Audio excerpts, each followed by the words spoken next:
ঈশপের গল্প নেকড়ে, মেষ ও সিংহ।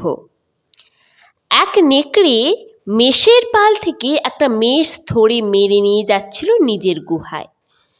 পথে একটা সিংহ তা দেখতে পেয়ে মেষটা সে তার কাছ থেকে ছিনিয়ে নিল। নেকড়ে একটু দূরে দাঁড়িয়ে বেশ জোর গলায় সিংহকে বললে, আমার জিনিস এমনি করে কেড়ে নেবার তোমার কোনো অধিকার নেই। সিংহ ব্যঙ্গের হাসি হেসে বললে, তোমার জিনিস? তা কোনো বন্ধুর কাছ থেকে তুমি এটা উপহার পেয়েছো নিশ্চয়, তাই না? নীতি কথা, একই দোষ নিজেদের থাকতেও ওই দোষের জন্য যারা অপরকে অভিযুক্ত করে, চোরকে দোষে বাটপার।